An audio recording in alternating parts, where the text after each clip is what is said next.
నువ్వు జీవితంలో ఒత్తిడితో, బాధతో, అనిశ్చితితో పోరాడుతున్నప్పుడు నీలో ఒక ప్రశ్న మోగుతుంది. ఎప్పుడు మారుతుంది నా ఈ పరిస్థితి అని? ఆ ప్రశ్న నాకే వినిపిస్తుంది. నువ్వు ఎదుర్కొంటున్న ప్రతి క్షణం నీ ఆత్మను బలంగా మలుస్తున్న ప్రక్రియ మాత్రమే. నేను నీకు ఇస్తున్న ఆలస్యం నిరాశ కాదు, పరిపక్వత. నువ్వు భరించే ప్రతి కష్టం నీ భవిష్యత్తులో ఆనందాన్ని మోయగల శక్తిని నీలో పెంచుతుంది.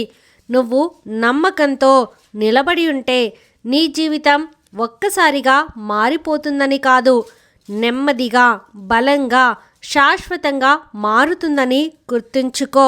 నమ్మకమే పునాది అన్న విషయాన్ని ఎప్పటికీ కూడా మర్చిపోకు. దాని మీద విశ్వాసం ఉంచు. ఓం సాయిరామ్.